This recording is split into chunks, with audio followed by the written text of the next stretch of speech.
I'm Gaurav, and I think couple met before. We've in met person. via Zoom. With Zoom, okay, Yeah, okay. yeah. Have they attended any of my classes? I have not. Okay, well, my real good friend, because it embarrassed me if I said anything that I've said before. So that you did say that. Sorry. So I don't think anybody's on a Zoom call, but since it's being recorded, I will share a little bit about myself so you get to know me, and then we can talk a little bit about what I was asked to teach. I love negotiating. All my friends always tease me that it's in my blood at this point, and I'm always negotiating without knowing it, which I think it's something I'm proud of, but also have to be careful about that. Personal relationships don't come into the way of you always negotiating with it.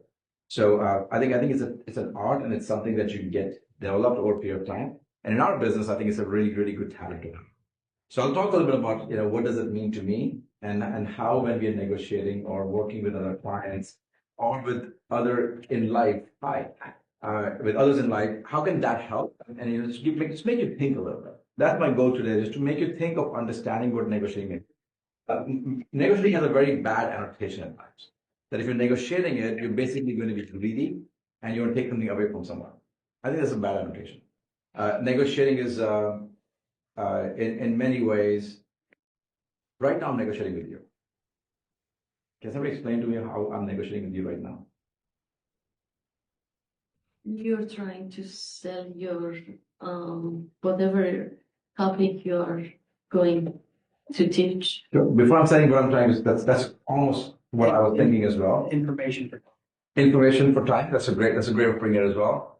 What I'm selling is that I deserve to be on this side of the stage. I'm trying to, in any way, form, trying to establish that you should be here for the X number of time that you're here, and what you're going to hear from me. So that's negotiating in many ways. So I'm going to tell you a bit of story about myself. Then I'm going to remind you how that's going to fit in. So whenever somebody goes on stage or is talking about, whenever somebody goes on stage or is teaching a class, they always talk about themselves. What they're really trying to do is establish a connection, but also trying to establish a hierarchy that I know a little bit more about this particular topic, so you should listen to me. That is negotiating. And when you as agent, I'm going to always bring it back to being an agent or being in the sales business, so we can start discussing of how that relates to us in the real estate business as well. So when we're talking to a client, I use this a lot. So when you meet a client, this is happening. A client calls you, they think they know it all. You are here to serve them, to open the door. They say, I'm looking for 1234 Main Street, and I want to have you go and show it to me tomorrow. And then you say, well, can you give me some information about yourself? XYZ. Oh, you're looking for City View condominiums. I've sold that places before. I'm trying to establish this. Are you looking for investment or purchase? Private resident, XYZ. They're talking to each other. And this person says, well, just want to see it. I've bought many properties in my life. I know what I'm doing. Just show it to me.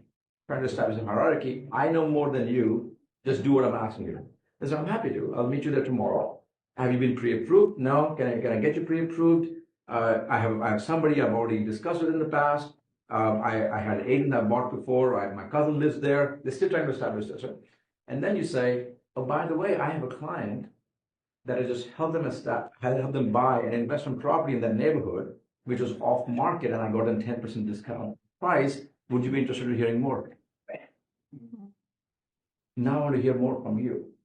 So in this whole conversation, what you should try to establish is, where am I leaving the last sentence in this negotiating? Either you're going to have a relationship where they're going to be dominant and they're going to demand your time according to them, or you're going to establish a hierarchy where I have more knowledge and I'm here to add value. So while I'm going to do everything else that I'm needed to do, but please note that I'm not here as an order taker. I'm bringing value. You should hear me as well. And then when you meet, you add value and you talk about your experience, then it gets concentrated. So similarly, when I started my career, I was in the IT business, did not have any real estate experience. I coincidentally moved into real estate, and I was just doing what everybody else was telling me to do.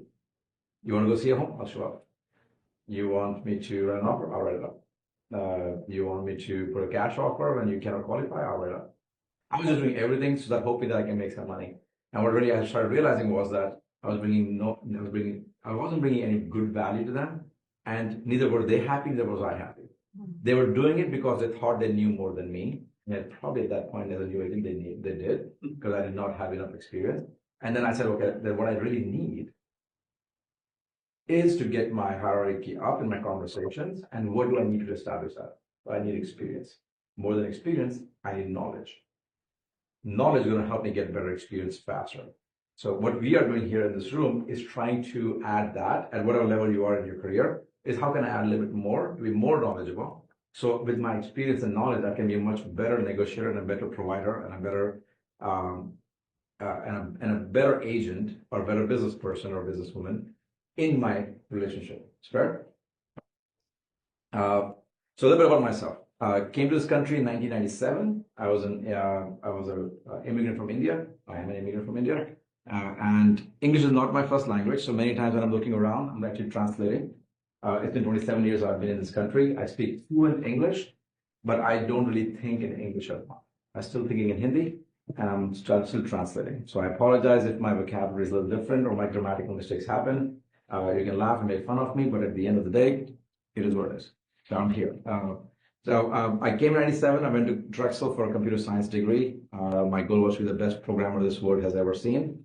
And that died out after 9/11. I lost my job right out of college. Did not know where to make money from. Started doing some odd jobs here and there. And I took up a position of a front desk manager or a director of office operations, as we call it, in a privately held real estate company with a computer science degree just to make money. There was no jobs available.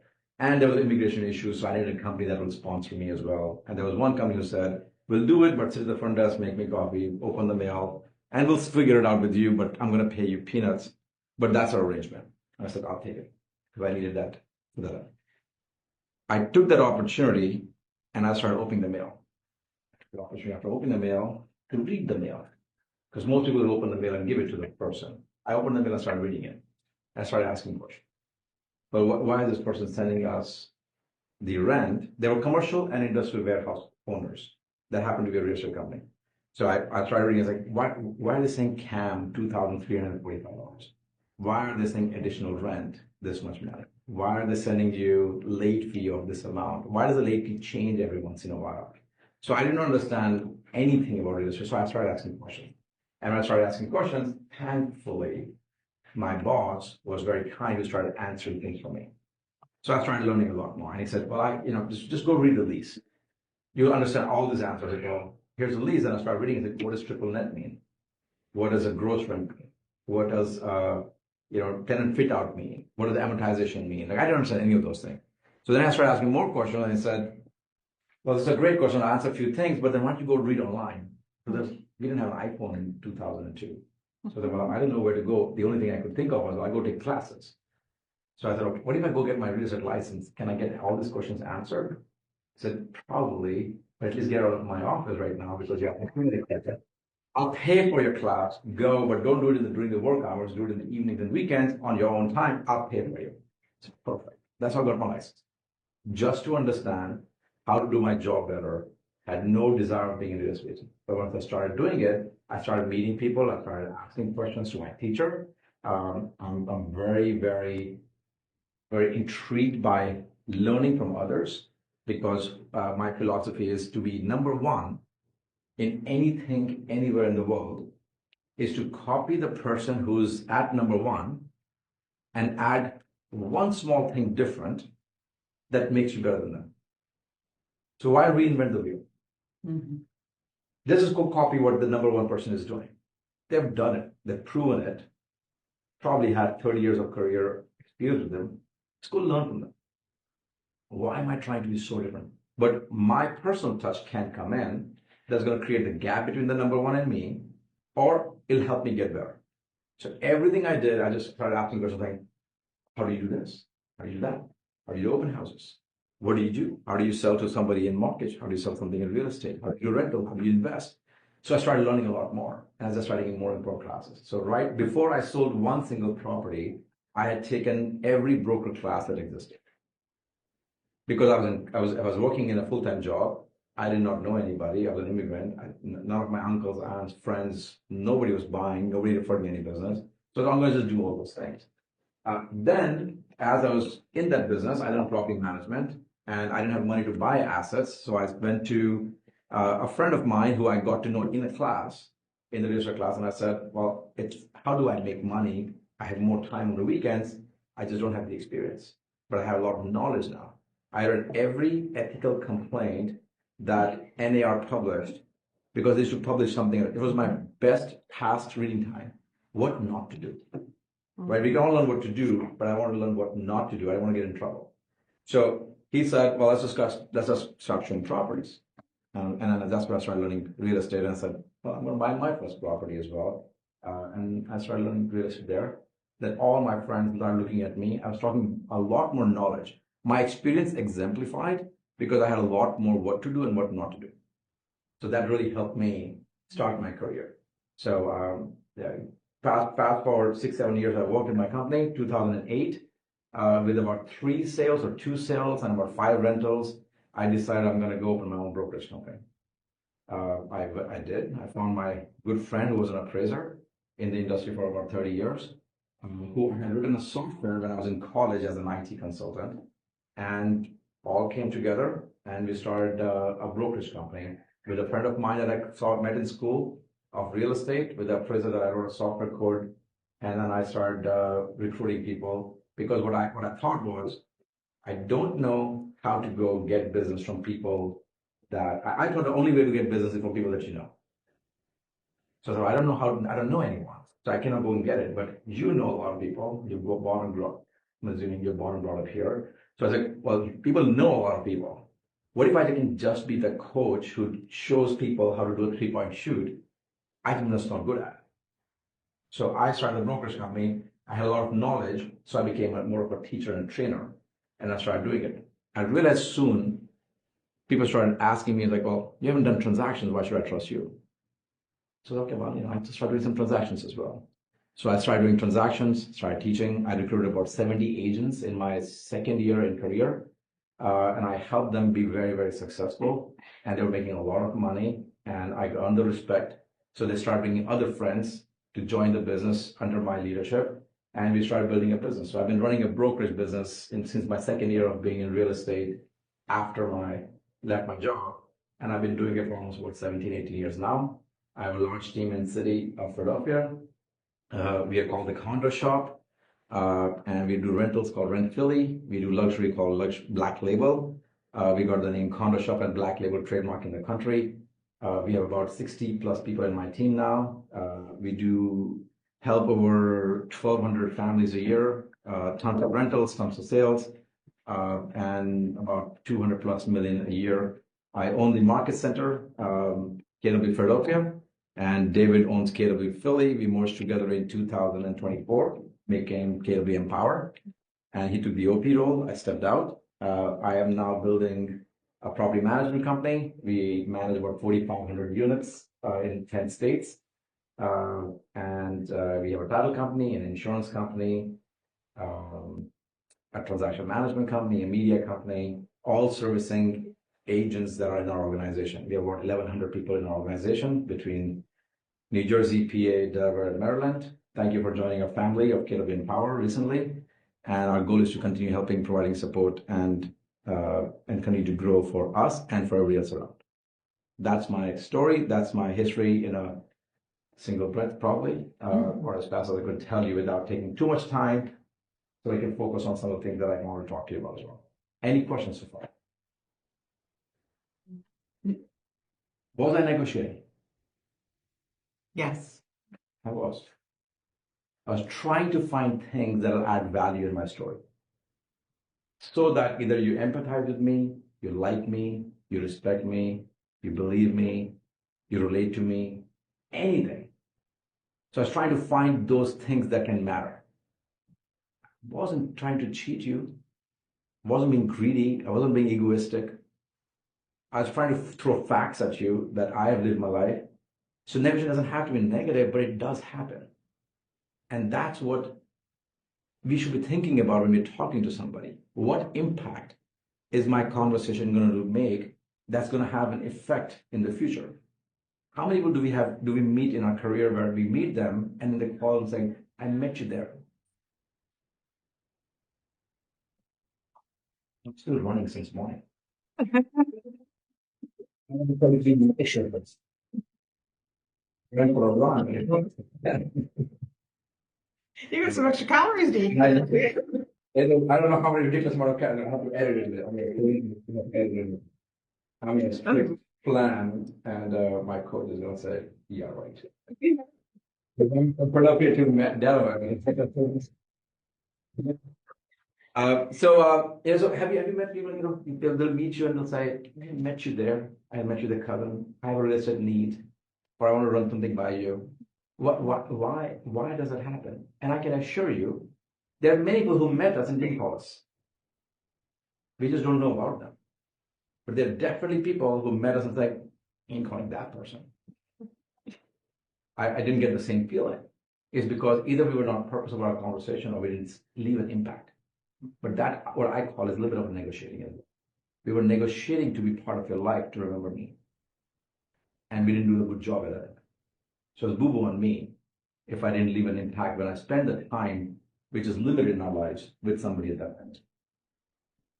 All right, so before I start, any questions, anything I can answer? Still have your interest? You want to listen to me for another 25, 30 minutes? Okay. So negotiation. Negotiation takes place when two or more people with different views come together to attempt to reach agreement on an issue. It is persuasive communication or bargaining. That's what I was talking about this thing. It's always bargaining. Negotiation is about getting the best possible deal in the best possible way. Say that. How are you? And that's what everybody wants, right? How can I get the best deal? If anything that we're doing in a transaction, I feel like I'm a deal junkie. Like a deal. And I think it's also to do with a lot of culture. If any one of you worked with an Indian descent or from India before, you'll know that they just negotiate. And I'm generalizing because I'm from India, so I can generalize against myself. And there's a reason for that. Why, if you ever see another Indian person who's saying, we just keep negotiating one more thing, give me the handle, give me something, $5, $10, currency, give me something. Go dig deeper into it. Why are they negotiating so much? And the answer is there are 1.6 billion people in a country which is 1/3 the size of US. So we have 5 times more people in 1/3 of the country. So per square feet, 15 people are fighting for the spot where US 1 versus 1. Make sense? Mm-hmm. It's a fight of the fittest. Who gets there first? You don't get in line faster, you're going to lose, it's going to run out. You don't get in school, there are more people, more applications are going to get accepted. You don't study harder and get one more extra point, there are 100 people behind you who are going to beat you and you can't get in college. The competition is so fierce. And several people always say, well, what can I get more by working so hard? Can I just get one more thing that makes me feel good about myself? Because I got more than the next person. I got first. I got ahead of them. It's just not designed to engrave in the culture. It's just because we're living in an environment in India with such competitiveness. Becomes about winning. Everybody does that. So don't feel pity or sympathetic about them. It's just how they're brought up. And it's built into their culture. But if you relate to that and you understand that, you can negotiate better on their behalf or with them. What if I can't get you this? Would you be okay with this?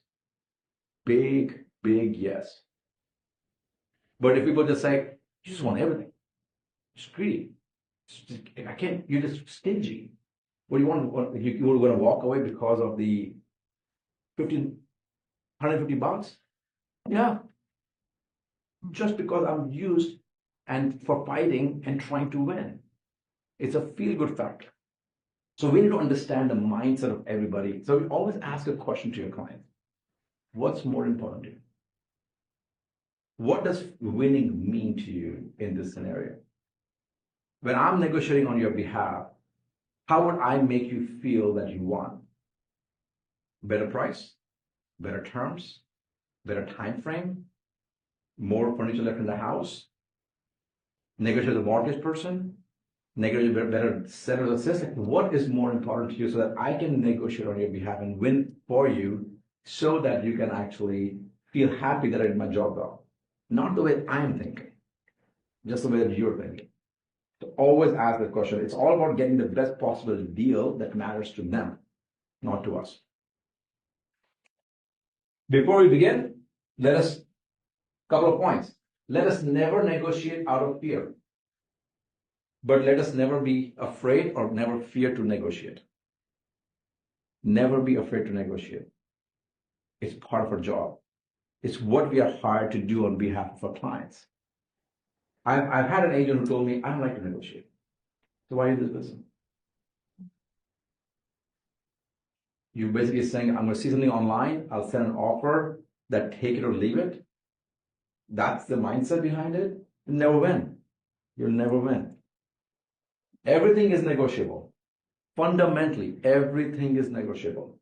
Whether or not the negotiation is easy is another thing. You may think that the person will never negotiate further. Don't we have sellers and buyers who will not pay more or who won't pay less? And then they pay, and then they accept it, then they give in, then they won't. It's because they want to win. It's their style of negotiation. You have to do yours as well and understand that it is all part of negotiation. Everybody's negotiating all the time. Flattery is the infantry of negotiation. I know you are an extremely experienced buyer, and I know you bought so many places.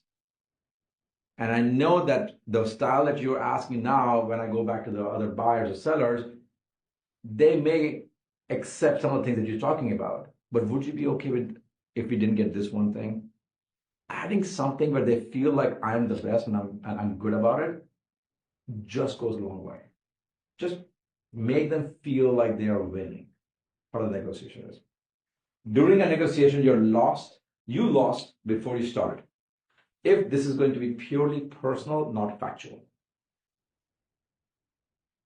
I'll take the other side. I've received many calls and says, that's what they do. That's how they want to do it. I don't have a reason. I always ask them, if you brought me a buyer with an offer, and I know it's way lower than the comp and what's in the market, I'll just ask you and say, thank you for bringing me a great offer. I think it's awesome. I hope we can make a deal here. Could you help me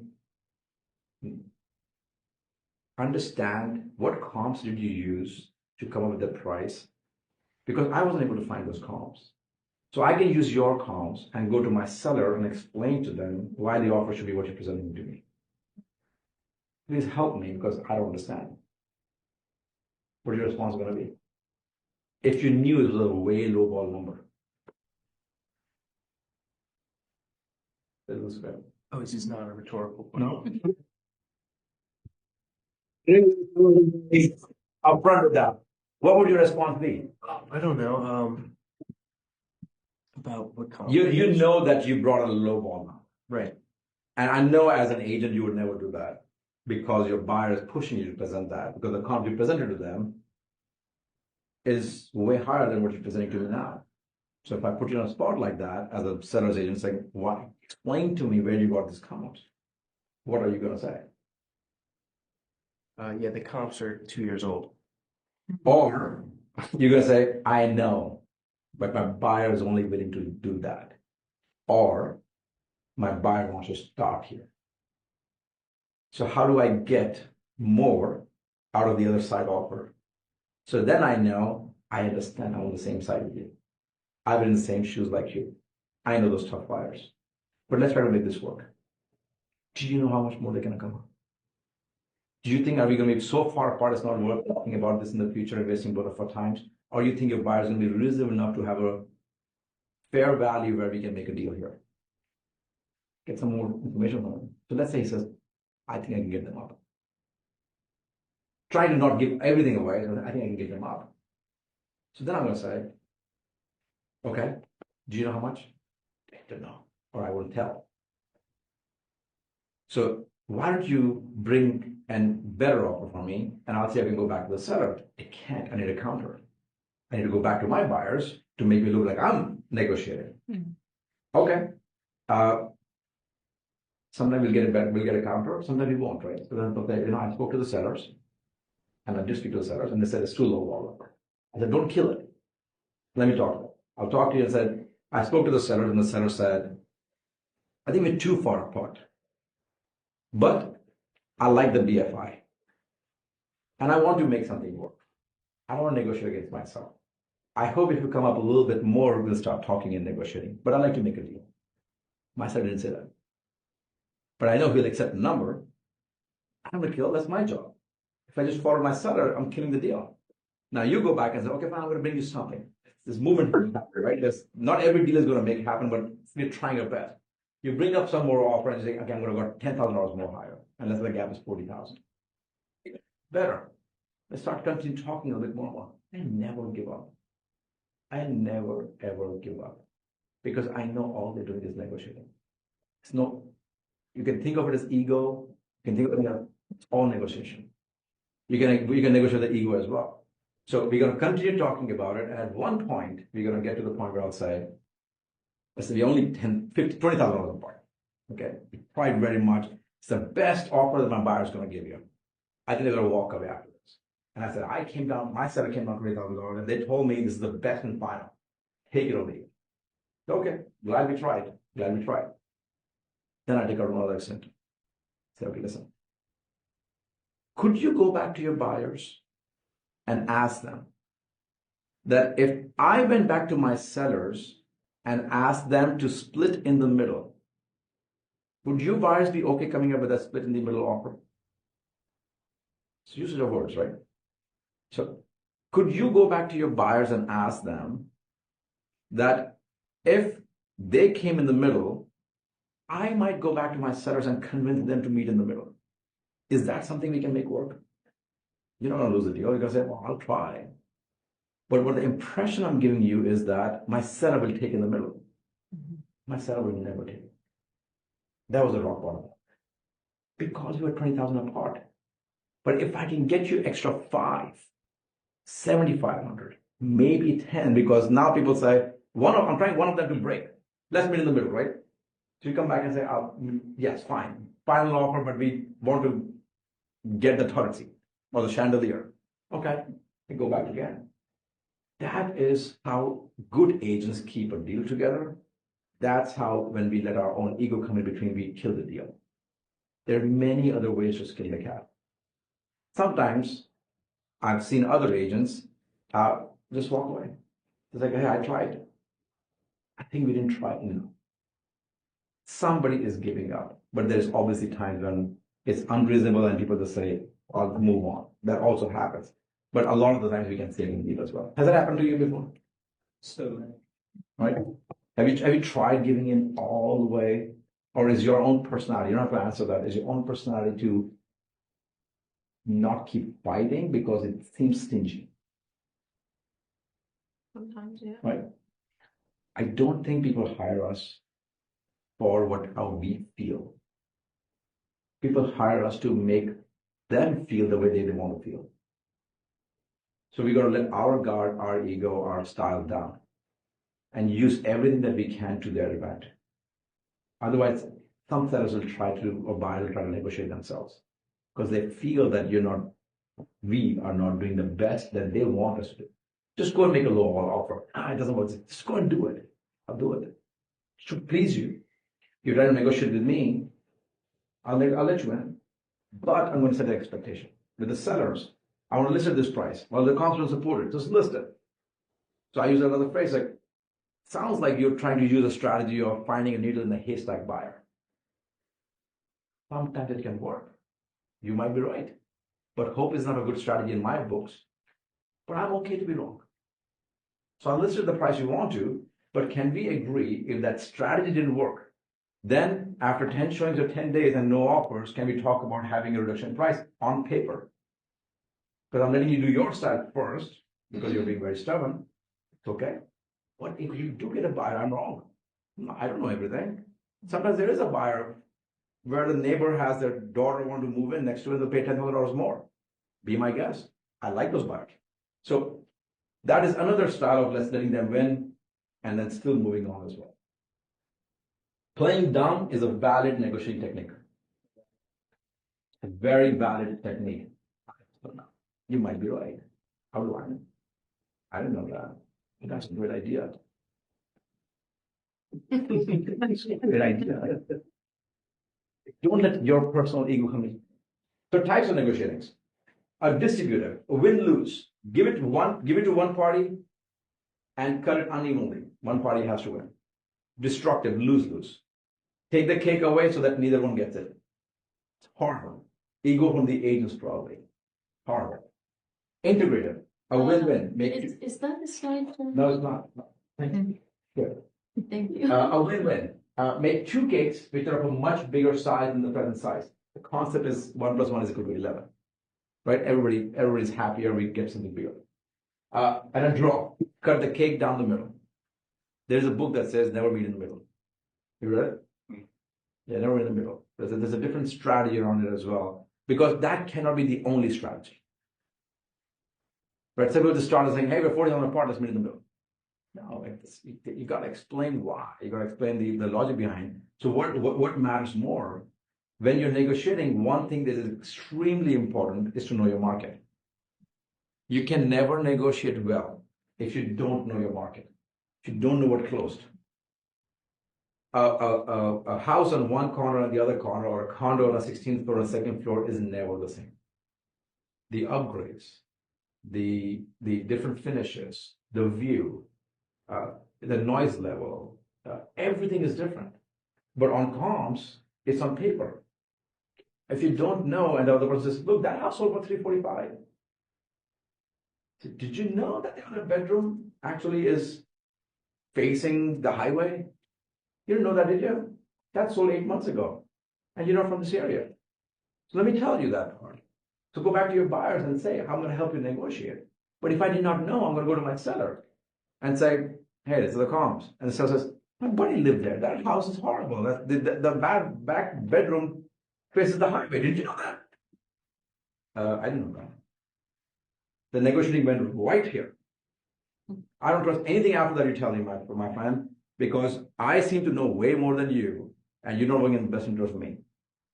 So we have to know knowledge, and you don't know where it's going to come handy. So that's why the experts of some area gets more and more business because they talk specifics. I know that person. I've been in that house. You don't have to sell those houses. When you go to listing apartment, you can say, I've been to that house. I've been to that house. I know who lived there. I know who sold that. That is extremely valuable in your conversation. But that means we have to go to open houses. Well, that sucks. I hate going to open houses. But I want to go to brokers open. Who actually go to brokers open anymore? Well, I have to go call the other agent. I don't like that. Good luck being succeeding in your business. Because it's not going to happen. That is what it takes. That's what we all did. And with this whole COVID, I'm not sure. I hate that. When a lot of newer agents coming in the industry want to work from home. That rubs my nerve in a different way. So I was told not to express too many things. Oh, we agree with you on that one. Yeah, totally. I'd like to be an agent, but I want to work from home. How does that work out? Yeah, and I was thinking, yeah, I love that you're a secret agent. And be that way, because that's Our agents have to come into the office. right.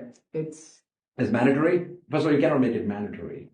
standard. It's Standard. standard, Yeah, it's like, when today was 22 degrees in the morning, and I still went for a run, and I didn't want to go for a run. Yeah, but you still had to. But I still have to, and I didn't have a choice. But I would love to stay home and have a fireplace.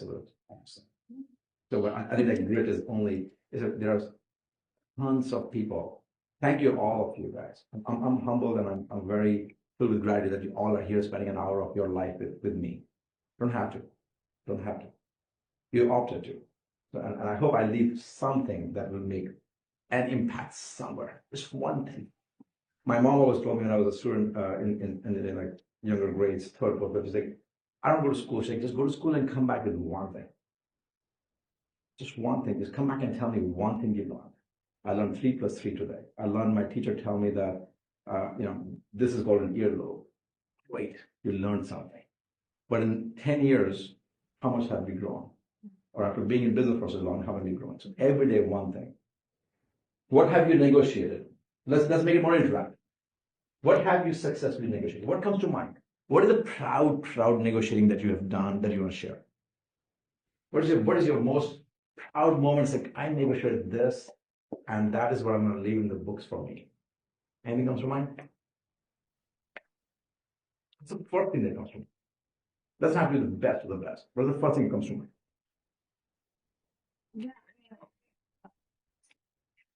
2 years ago, I had a client who was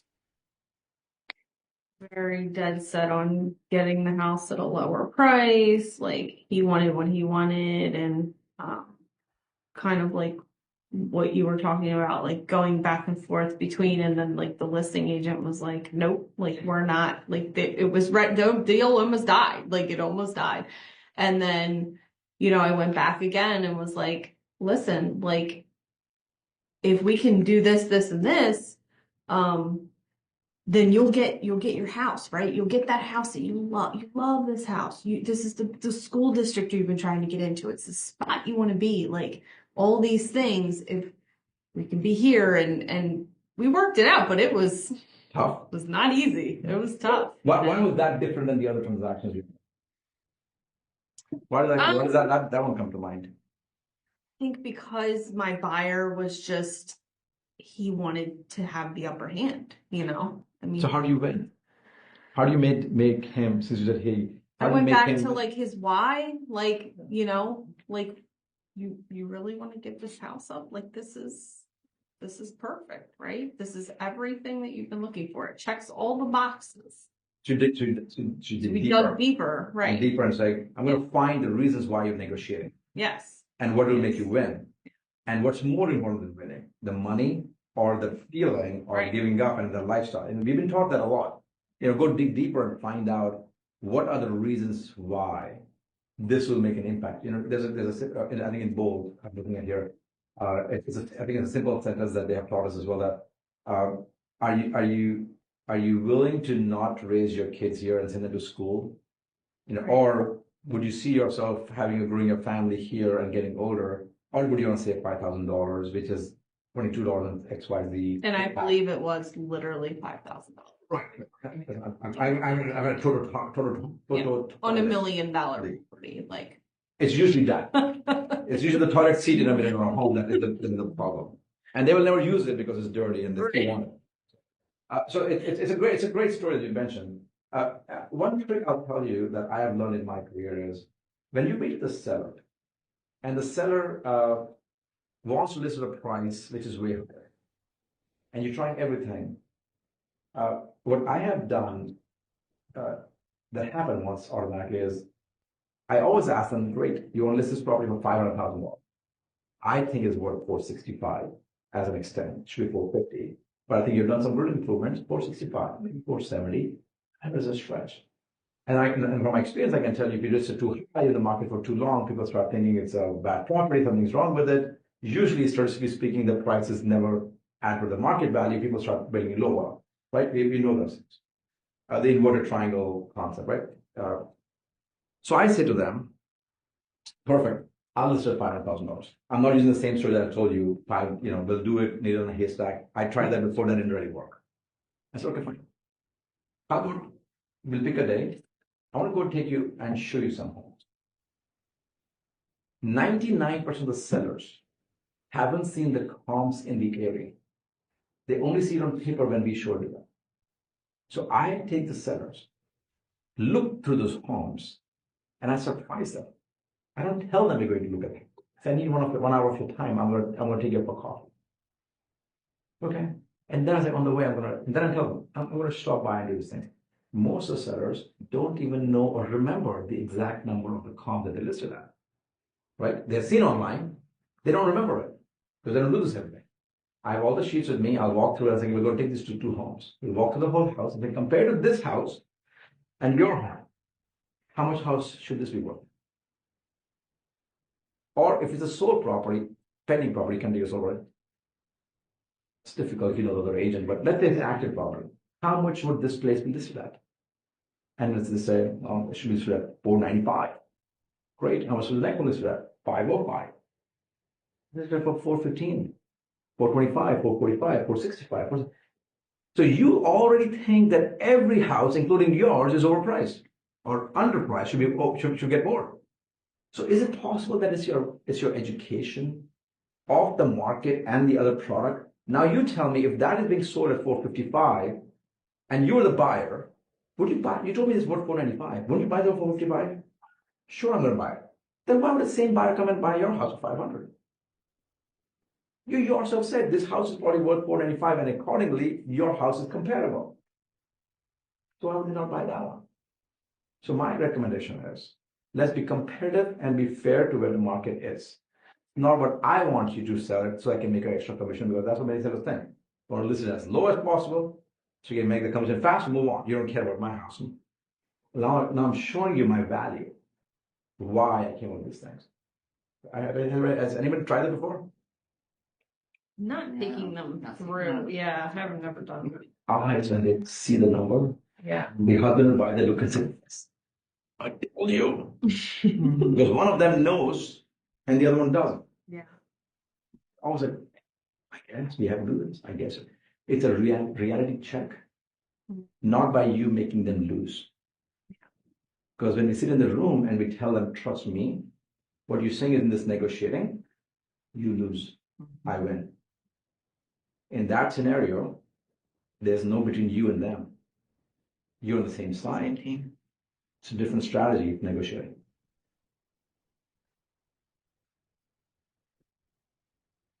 So how does negotiating work? Simple concept. Always keep this in mind. There's an offer presented.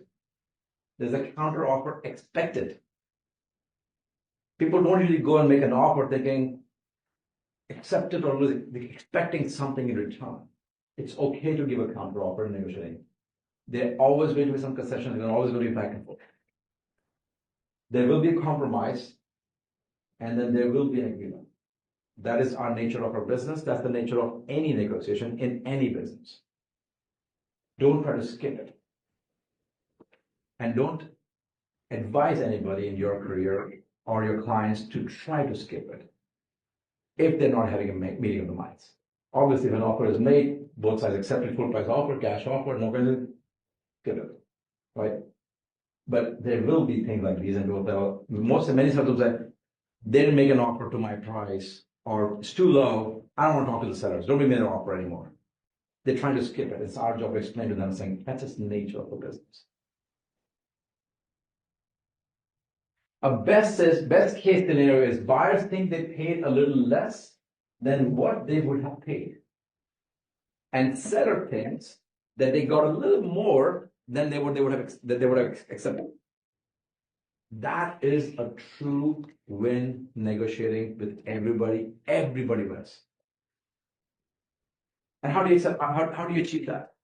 How do you achieve a feel of all parties feeling like they have won?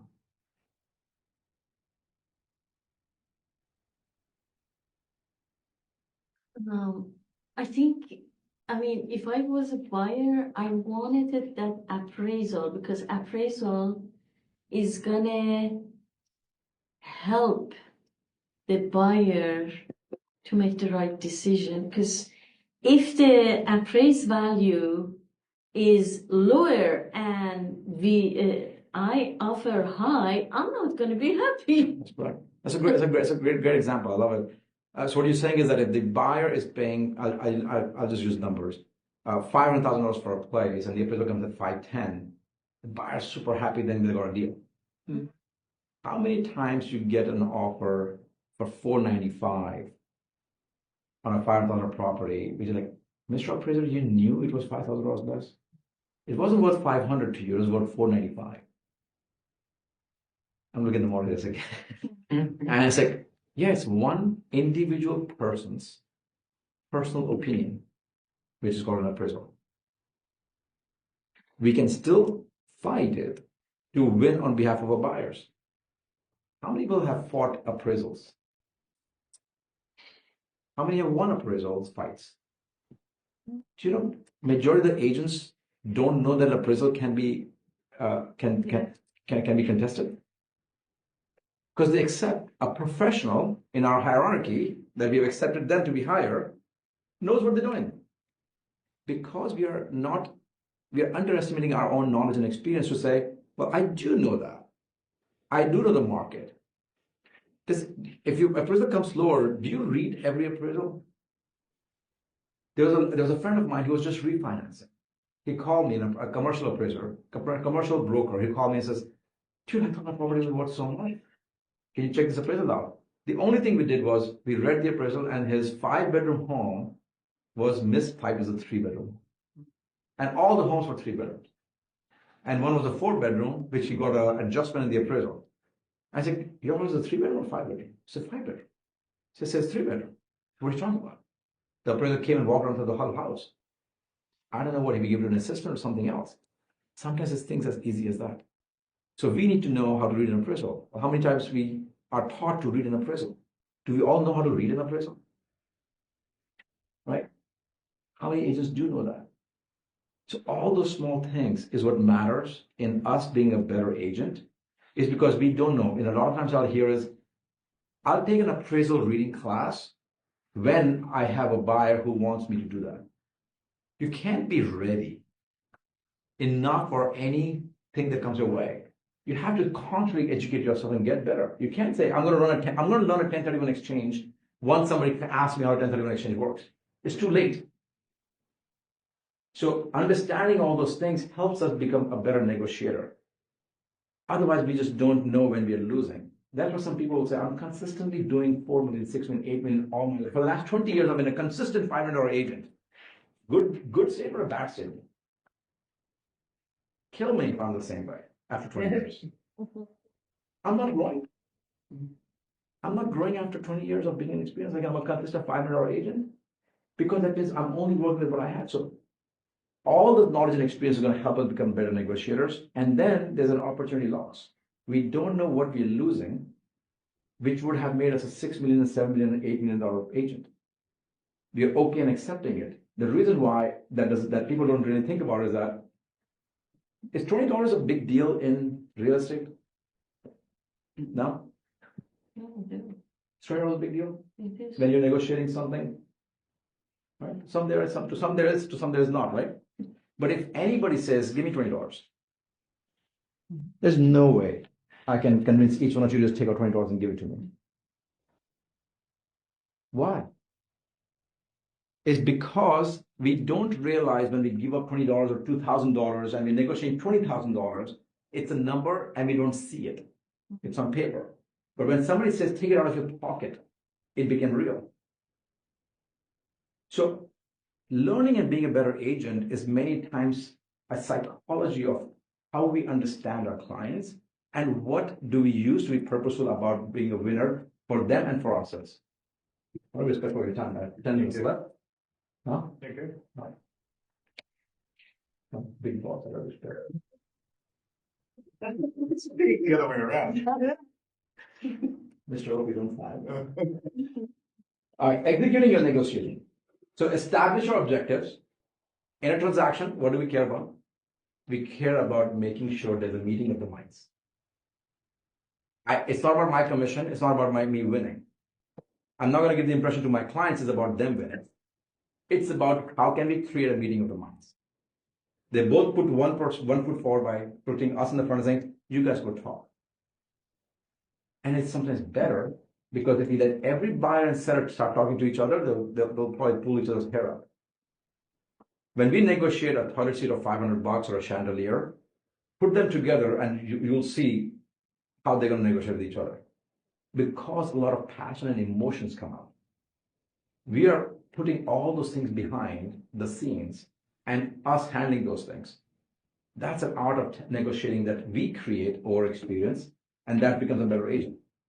Establish other parties' objectives. What is more important to you? What are your must-haves? A buyer always says, right, here's my wish list. We start with a wish list and saying, what are your must-haves? What can you not live without? there's probably one or two things that they cannot live without, which is a must because they have 3 kids that need a 3-bedroom or something. But without that, everything else can be done. But I need to know that. If I don't know that, then I'm not going to show you the house that actually didn't have a pool. And you said, I need a pool. But you're okay without a pool. Frame negotiation as a joint search for a solution. Be on the same team. I always want to be on the same side if you brought me a low ball offer. I'm not against you. I'm with you. It works very well when you're working together. But if you give the impression to the other person, I'm here, I'm best interest of my seller, you're on that side, we are negotiating, let's get in the ring and let's see who can punch the hardest, good luck.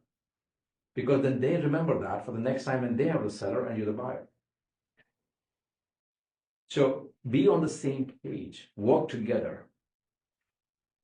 Identify areas of agreement. Actually, I want to make a funny statement. Has anybody ever told you that your client is stupid? Has the other side ever said, yeah, I think your client is silly, stupid, is an idiot. They don't understand the market. They don't know what they're doing. Like that. How silly is that? Of the other agent to say that to me about my client.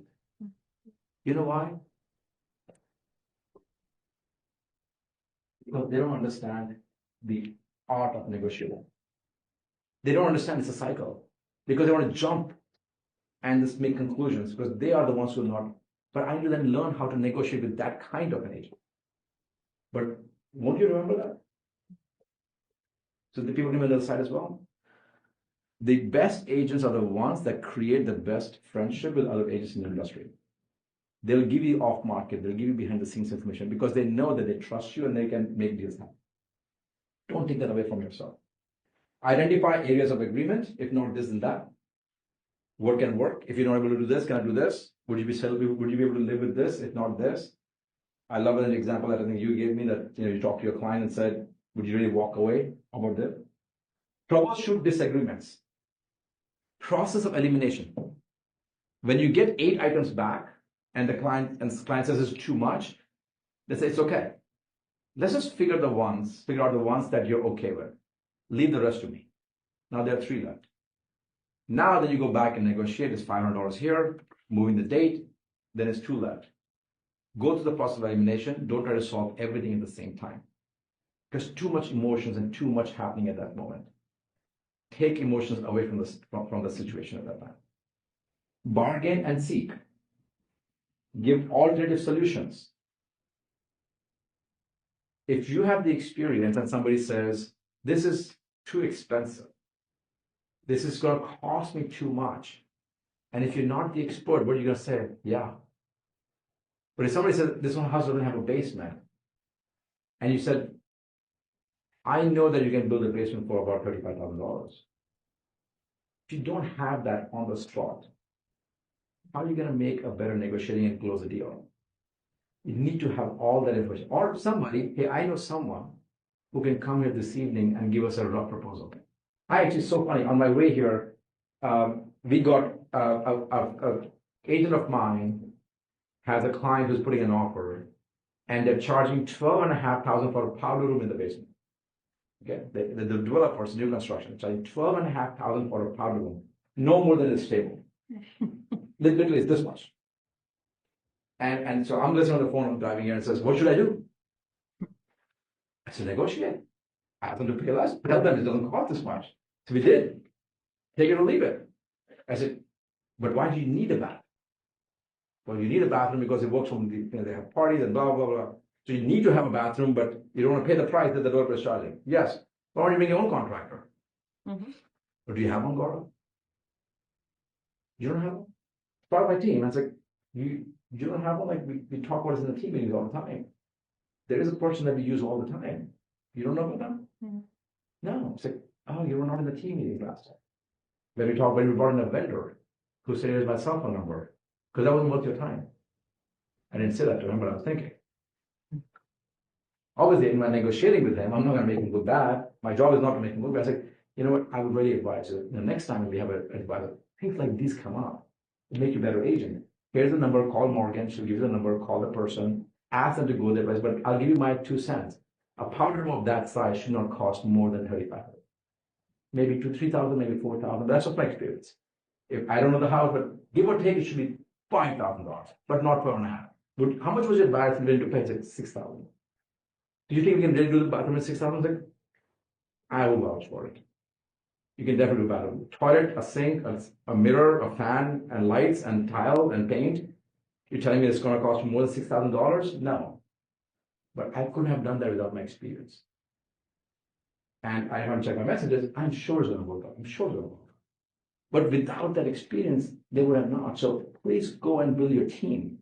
The mortgage person, the title person, as a deed issue, an insurance person. Do you know something is called a cure report? Mhm. Have you heard about a cure report? It's called a clue report. I'm so sorry. Clue report. A clue report is if you're using an insurance company, and we have an insurance company. I would love for you guys to meet Sean Friedman. A clue report is basically if you are presenting an offer on the house, you have to get insurance, right, for your buyer. When you go to your insurance company and you give them the address of the house, hey, my buyer would like to buy insurance for this house. You can ask them, can you run a clue report?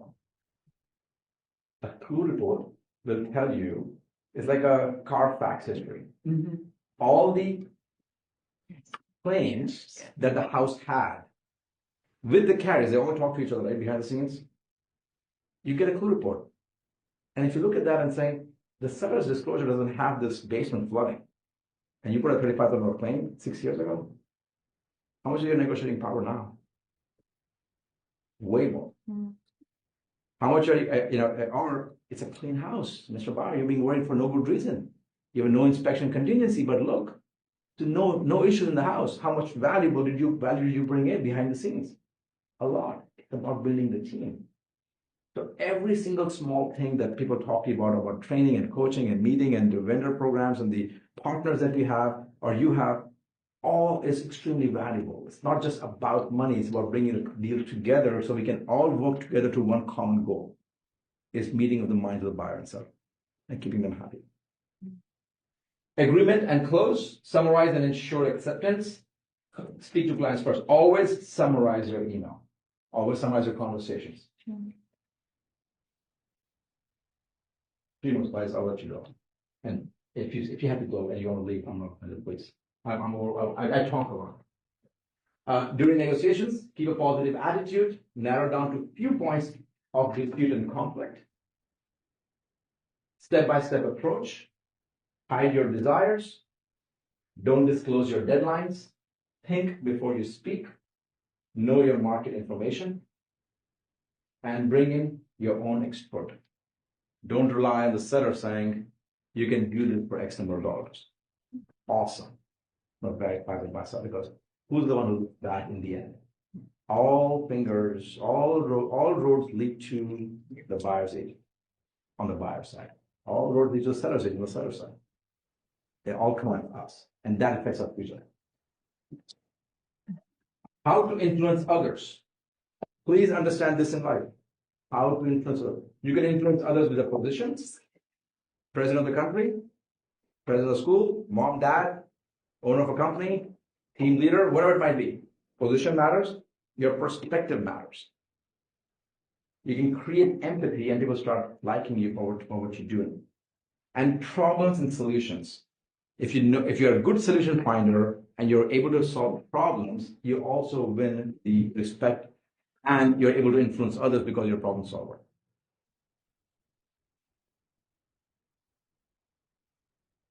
Your factors for success, legitimacy of your case, have backing to it, have facts behind it. Confidence in presenting it. I know what I'm doing, but not with an ego, but with facts. It's not about emotions. Courtesy to the other party. Never make the other person look bad. You kill the negotiation on the spot. At that point, it became personal. I don't care anymore. Right? People just say, I'm not responding back to you. Agents fight with each other more than buyers and sellers fight. Baffles me. Adaptation to the other party's style. This is an interesting one, actually. If some people like talking and negotiating in writing, and the other agent keeps calling you, and the other person says, whatever you're saying, just put it in writing. But hear me out. Okay, I heard you. I love you, Deb, but put it in writing. Instead of arguing with them, follow the process that they're asking. The seller controls the deal. The seller's agent is asking you if you want me to present the offer to do this. Don't argue against it. So adaptation to the other party's style. And sometimes they'll keep calling, can't be available. Talk to them as well. And your rapport matters. People talk about us, each other in the market. Your rapport really matters. Incentives and trade-offs, and research the bigger picture. Do find from your client what is the bigger picture.